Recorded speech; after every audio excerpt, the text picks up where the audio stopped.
നമസ്കാരം. ഇന്ത്യയിൽ electric vehicle നിർമ്മാണ പ്ലാന്റ് സ്ഥാപിക്കാൻ ഭൂമി തേടുകയാണ് ടെസ്ല.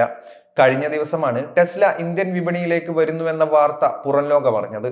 അതിന് പിന്നാലെയാണ് രാജ്യത്ത് പ്രവർത്തനം തുടങ്ങാനുള്ള നീക്കങ്ങൾ മസ്കിന്റെ നേതൃത്വത്തിലുള്ള കമ്പനി ആരംഭിച്ചു കഴിഞ്ഞുവെന്ന റിപ്പോർട്ടുകൾ വരുന്നതും. കമ്പനി ഇതിനായി സാധ്യതയുള്ള സ്ഥലങ്ങൾ വിലയിരുത്താൻ തുടങ്ങിയിട്ടുമുണ്ട്. ഏറ്റവും ഒടുവിൽ ലഭ്യമായ റിപ്പോർട്ടുകൾ അനുസരിച്ച് മഹാരാഷ്ട്രയാണ് ടെസ്ല കൂടുതലായി പ്ലാന്റിനു വേണ്ടി പരിഗണിക്കുന്ന ഇടം.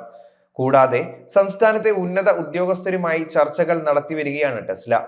ഇലോൺ മസ്ക് US-ൽ പ്രധാനമന്ത്രി നരേന്ദ്രമോദിയെ നേരിട്ട് കണ്ടതിന് പിന്നാലെയാണ് ടെസ്ലയുടെ വരവിനെ കുറിച്ചുള്ള റിപ്പോർട്ടുകൾ വന്നത്. മോദിയുമായി നടത്തിയ കൂടിക്കാഴ്ചയ്ക്ക് ശേഷമാണ് മഹാരാഷ്ട്രയെ പ്രധാന ഇടമായി ടെസ്ല കാണുന്നതും. അതിനിടെ ടെസ്ലയുടെ ഇന്ത്യൻ വിപണിയിലേക്കുള്ള പ്രവേശനം സുഗമമാക്കുന്നതിന് ഇറക്കുമതി ചെയ്യുന്ന ഇലക്ട്രിക് വാഹനങ്ങൾക്ക് കുറഞ്ഞ താരിഫ് ഉൾപ്പെടെയുള്ള ഇളവുകൾ മസ്ക് തേടിയിട്ടുണ്ടെന്നാണ് വിവരം. മഹാരാഷ്ട്രയ്ക്ക് നറുക്ക് വീഴാൻ വേറെയും കാരണങ്ങളുണ്ട്.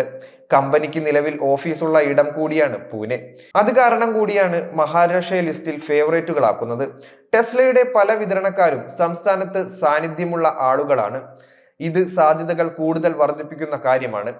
മഹാരാഷ്ട്ര സർക്കാർ പൂനെക്ക് സമീപമുള്ള ചകൻ ചിക്കാൻ എന്നിവയ്ക്ക് അടുത്തായി ബന്ധപ്പെട്ട സൈറ്റുകൾ ടെസ്ലയ്ക്ക് വാഗ്ദാനം ചെയ്തിട്ടുണ്ട്.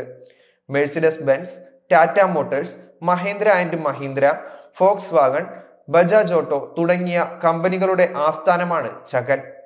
മേഖലയിലെ ഒരു പ്രധാന വാഹന നിർമ്മാണ കേന്ദ്രമാണ് ഇതെന്ന് സാരം. എന്നാൽ ഇക്കാര്യത്തിൽ ചർച്ചകൾ തുടരുകയാണെന്നും അന്തിമ ധാരണയിൽ എത്തിയിട്ടില്ലെന്നും മഹാരാഷ്ട്ര അധികൃതർ വ്യക്തമാക്കി. അന്തിമ തീരുമാനമെടുക്കുന്നതിന് മുമ്പ് ഒരു തുറമുഖത്തിന്റെ സാമീപ്യം പോലെയുള്ള ഘടകങ്ങളും ടെസ്ല ശ്രദ്ധാപൂർവം വിലയിരുത്തുന്നതായി റിപ്പോർട്ടുകൾ സൂചിപ്പിക്കുന്നു. ഇത് ഇറക്കുമതി കൂടി മുന്നിൽ കണ്ടാവും. മുംബൈയിലും ന്യൂഡൽഹിയിലും കമ്പനിയുടെ ഷോറൂമിനായി സ്ഥലം നോക്കിയെന്നും റിപ്പോർട്ടുകളുണ്ട്. ഇന്ത്യൻ വിപണിയിൽ 22 ലക്ഷം രൂപയ്ക്ക് താഴെയുള്ള ഇലക്ട്രിക് കാറുകൾ അവതരിപ്പിച്ചുകൊണ്ടാകും ടെസ്ലയുടെ ഇന്ത്യയിലെ പ്രാരംഭ പ്രവർത്തനങ്ങൾ ആരംഭിക്കുകയെന്നും റിപ്പോർട്ടുണ്ട്. ഇന്ത്യയിൽ ഇലക്ട്രിക് കാർ നിർമ്മാണത്തിനുള്ള പദ്ധതികളെപ്പറ്റി ടെസ്ല ഇതുവരെ പ്രതികരിച്ചിട്ടില്ല. ഇറക്കുമതി തീരുവയിലെ കുറവും ഇന്ത്യയിൽ പ്രവർത്തനം തുടങ്ങുന്നതിന് ടെസ്ലയ്ക്ക് പ്രചോദനമായി.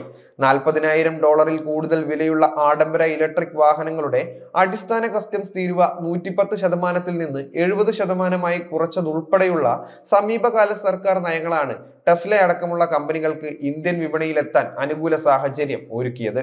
ഇന്ത്യയിൽ ഉദ്യോഗാർത്ഥികളെ തേടി ടെസ്ല റിക്രൂട്ട്മെന്റ് ആരംഭിച്ചതായുള്ള വാർത്തകളും ചർച്ചയായിരുന്നു. 13 തസ്തികകളിലേക്ക് ഉദ്യോഗാർത്ഥികളെ തേടി സോഷ്യൽ മീഡിയ പ്ലാറ്റ്ഫോമായ ലിങ്ക്ഡിനിൽ കമ്പനി പരസ്യം നൽകിയിരുന്നു. ടെസ്ല CEO-യായ ഇലോൺ മസ്കും പ്രധാനമന്ത്രി നരേന്ദ്രമോദിയും അമേരിക്കയിൽ വെച്ച് നടത്തിയ കൂടിക്കാഴ്ചയ്ക്ക് പിന്നാലെയായിരുന്നു ഈ നീക്കം.